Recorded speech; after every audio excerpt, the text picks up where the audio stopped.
There's kelp everywhere, and there's actually seals everywhere too. Down here, as you can see Thatcher in his boat taking a picture of me, but right there's a seal, which he realized a second later, and the seal actually followed him for about 20 minutes, and it got up to like right here at some point. So that was very, very awesome. This is actually one of the sea caves, and this is us inside of it. There's a little beach in there we actually parked and got to go into. And there's Thatcher headed in there.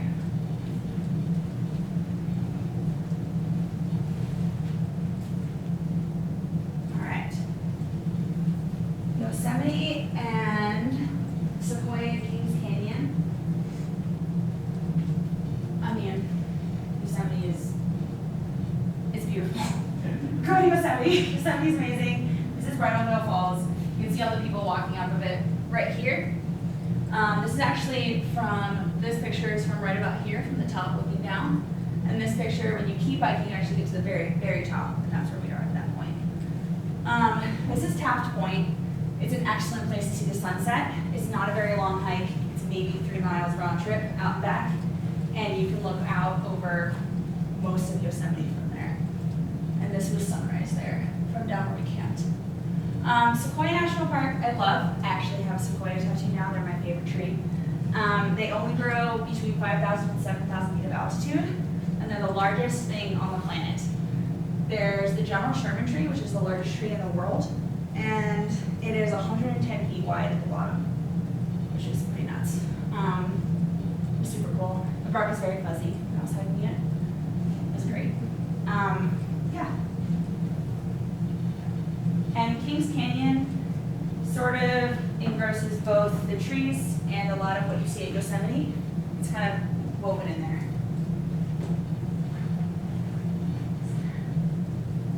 So between this and one other trip, I've now driven the entirety of the Pacific Coast Highway from LA straight up all the way to the end.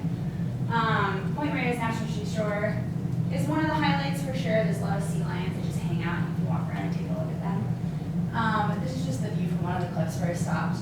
Fern Canyon was a very fun find. They actually filmed part of Jurassic Park 2 there because of everything's from the Jurassic period and it's covered in ferns. So that was a really cool hike. That's where these slugs are from. Another great stop is up by, I believe it's Eureka, and that's Glass Beach. So this is all glass that's been dumped in there 40, 50 years ago, been tossed into the sea, and now it looks like that. And there's some of that over there as well. So when you walk along the beach, it's actually very soft and cozy because there's no edges anymore. Everything's kind of like been smoothed out.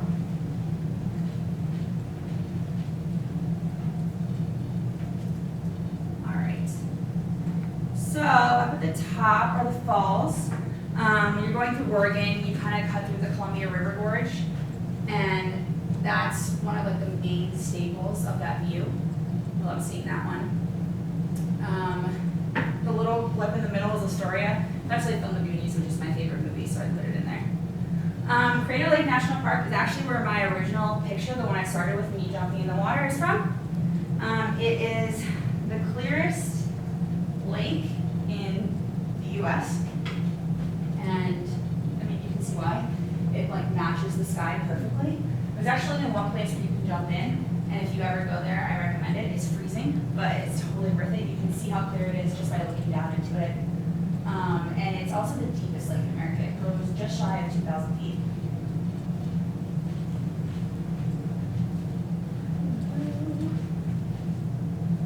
All right, so up in Washington, we did stay with Thatcher's friend in Seattle. This is actually the last couple things that Thatcher and I did before I dropped him off to fly home. This is my favorite hike of all time. This is Mount Rainier National Park. The hike is called Tolney Peak Hike. There's a little camping area below it. Kind of sits right about here. You hike past this lake, come up and around. There's actually a fire tower up there too. You can go stand next to it and check out. And this is the view from it, which is, I mean, it's outstanding. So that's the view. We spent a lot of time up there. We did it a couple times. There's also some snow caves kind of hidden up there. And if you ever had that one you want to know, I can look up the actual place of where that is for you. I can't remember off the top of my head. But when you get out there, that's what it is when you're standing inside. When you turn around, that waterfall is actually coming down. And this is what it is from the outside. So it's just like a weird little snow cap. You can actually walk down into it. If you are ever in Seattle, this is gross, but kind of cool. It's like a little gum alley. I don't really know.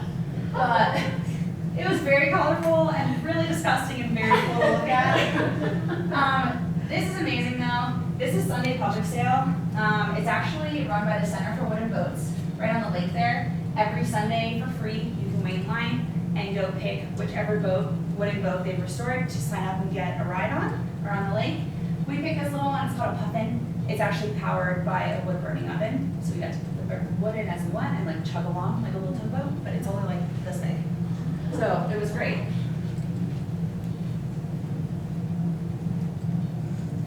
Olympic National Park is way bigger than we thought it was. I lied, this is Thatcher I's last stop. I forgot he was there for this. All of this down here is also the same national park as this. So when you go to the ranger station, you have to pick a campsite regardless of where you stay, whether it's a Maine campsite or one that's more backcountry. This was considered more backcountry. It's about a mile out onto the beach. And all these logs and trees down all the way along here are actually a barrier. So you just camp right behind it, kind of, where the ocean's right there. This is the most northwest point in the US. This is Cape Flattery, Washington, and that's what it looks like at sunset. It's gonna work out over here.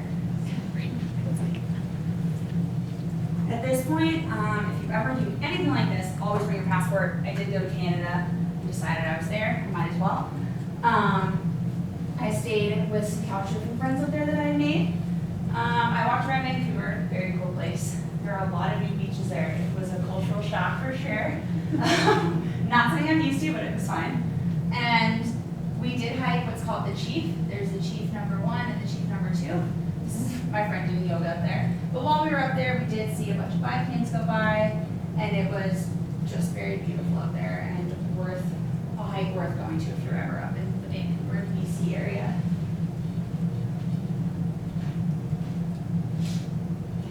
Glacier National Park, my second favorite national park. It's like hiker's paradise. I hiked about 40 miles in 3 days over the whole course of it. This is Saye Pass. It's my favorite hike in the park. This is the end of it. This is kind of like the beginning. This is also part of that exact same hike right here. Glacier's broken up into a bunch of different areas and sections. One of them is called Many Glacier, and that's what this is. This is actually Iceberg Lake. This is where I saw that eclipse that summer that was happening. So I actually got to see it there with some friends I made in the hostel. I did not have glasses, so luckily my friend had a pair, so I still got to look at it, which is kind of cool.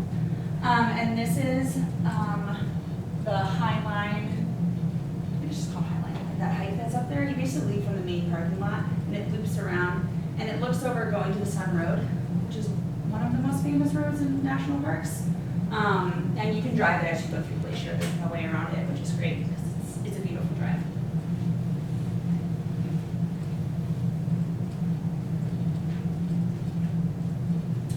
So I did go to Yellowstone, which is the first national park ever made. It smelled kind of funky from all the geysers and all the stuff, but it was pretty cool. Again, this is not a place where it's very, very crowded. I would say this park is best seen from sunrise till about 9 a.m. Like, it's a very good morning park. Most things are covered in like this like morning cloud fog kind of, which gives this really cool look. And then by the time 9 rolls around, that's all gone, so you also get to see it as you see it here in my pictures. But the cool thing is you also see a lot of wildlife first thing in the morning. You see it all the time, but you see a lot more first thing in the morning. So it's definitely worth it to get up earlier at this park. This is Grand Tetons. Just an excellent hiking at Grand Tetons. If you can ever see the sunrise here, I also recommend it. Clearly I'm an early morning riser. One of my favorite hikes though is the hike to Disappointment Peak. You camp just below it, and this is your view. These peaks right here. I made some friends and they camped with me. Also there were a few bears, but they were black bears, so they didn't really bother us. But this is where we were, and this is the background behind us. It's called Disappointment Peak because you're not actually on the peaks, you're disappointed just below it, but hardly disappointed. It is beautiful. This is a separate hike from that, but this is the view down from Disappointment Peak, looking back down. We actually hiked between those lakes that you see right, or camped between those the lakes that you see right there.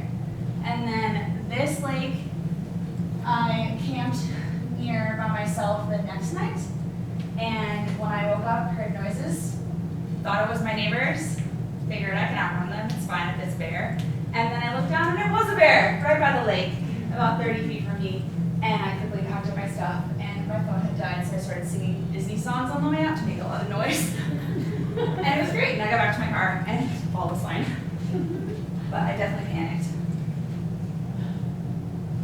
South Dakota and North Dakota, weird states, but super, super cool. And they're not terribly far from here if you want to road trip up there. The Black Hills National Forest is awesome over on that top left. Badlands is also very cool to go visit. If you ever camp there, there are lots of prairie dogs there. It sounds like dogs barking at night, basically. They kind of put you to sleep. Teddy Roosevelt National Park, arguably one of my favorite presidents ever because he made all of these parks. So that was a really cool place to see. It's also broken up into north and south like a lot of parks are. And I really, really enjoyed the north section of that park. I did a hike in Wisconsin. I hadn't hiked in a while, so I decided to do one there. I did go to Milwaukee. I released a sturgeon at Sturgeon Fest to put sturgeons back into the lake up there. Also, there is a National Mustard Museum up there, which is very random, but very cool. It's a guy's personal collection. It has like 6,000 things of mustard in it, in this tiny room, and I loved it. One of my must-sees was Pictured Rocks National Lakeshore, which seems kind of random because it's a lakeshore, but I had seen a lot of pictures of it, heard a lot about it, and it did not disappoint. It's very beautiful.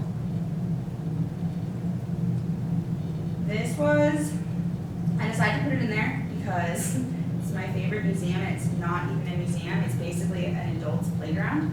It's in an old shoe factory. It's called the City Museum. It's in St. Louis. And I spent an entire day here. And as you can see, there's crazy stuff everywhere. There's things you can climb through. There's a plane hanging off the roof. There's a bus. There's a Ferris wheel on the roof. There's a 10-story slide.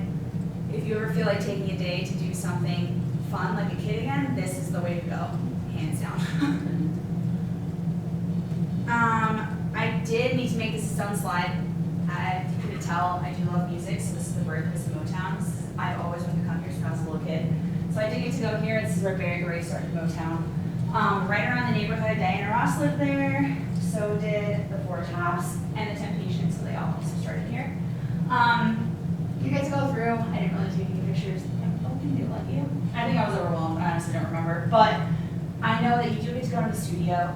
And the cool thing is the microphones are actually coming from the ceiling and down. And that's because they figured out, like we have all figured out, everything sounds better in the shower when you're singing.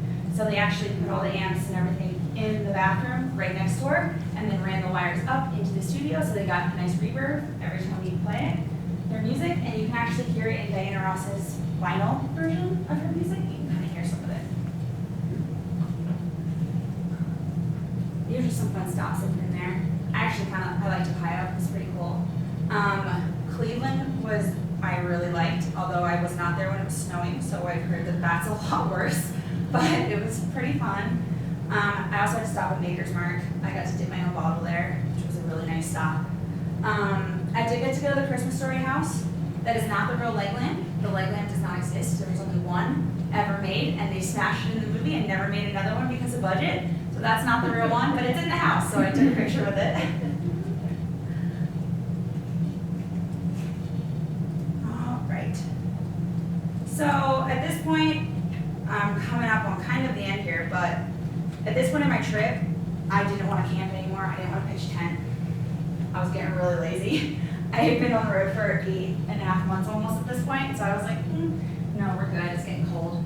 So anytime I stayed somewhere, if I couldn't find a couch surfing host or I didn't have a hostel, I'd save my money for other things like Niagara Falls, and I'd go to a state park, show up when the Rangers left in the morning, just slept in my car. It was much easier, much warmer. So no shame in not camping at a certain point. But I did go to Niagara Falls. I did do the Maid of the Mist. It was worth every penny. It was super, super cool. And the best part about going here actually was I also tried to couch surf with a guy named Alex and his wife. And instead, he took me for a plane ride. His wife was sick. I didn't get to stay with him, so I stayed at a state park later that night. And he was a pilot, so he took me on his 1967 movie. We flew above Niagara Falls. This is actually the Adirondacks. We flew to Lake Placid, which I've been to many times. Did a hike, which I've done many times. I love, so that felt very much like home. And that's actually Niagara Falls from above. And then we flew back at night, so I got to see Niagara Falls at night from above as well.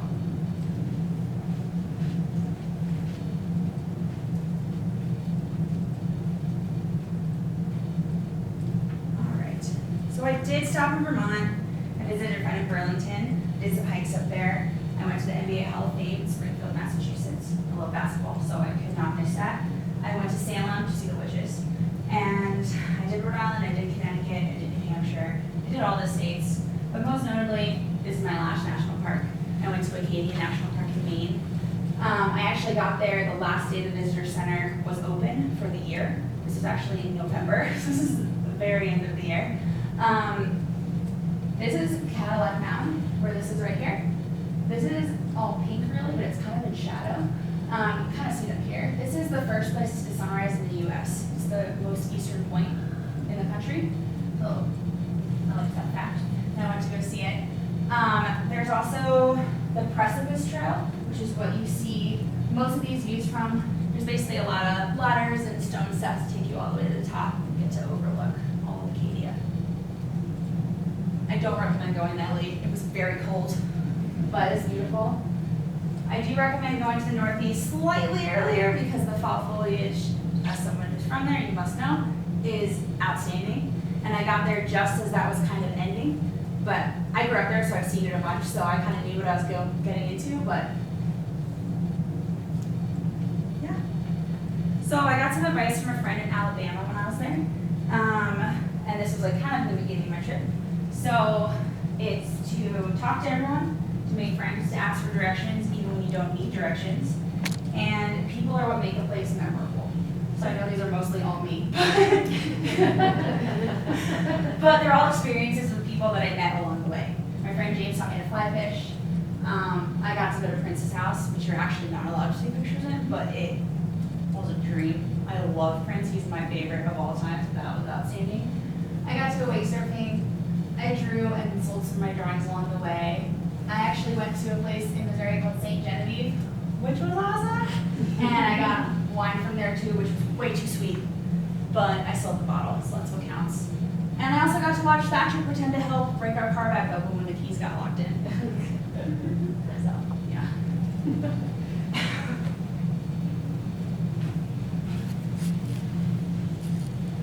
I did have an exhibition and a photo exhibit of all my stuff and my travels. That's why I have so much stuff here. I was already kind of prepared. This is my family. We all have the same shirt on. I have mine on today.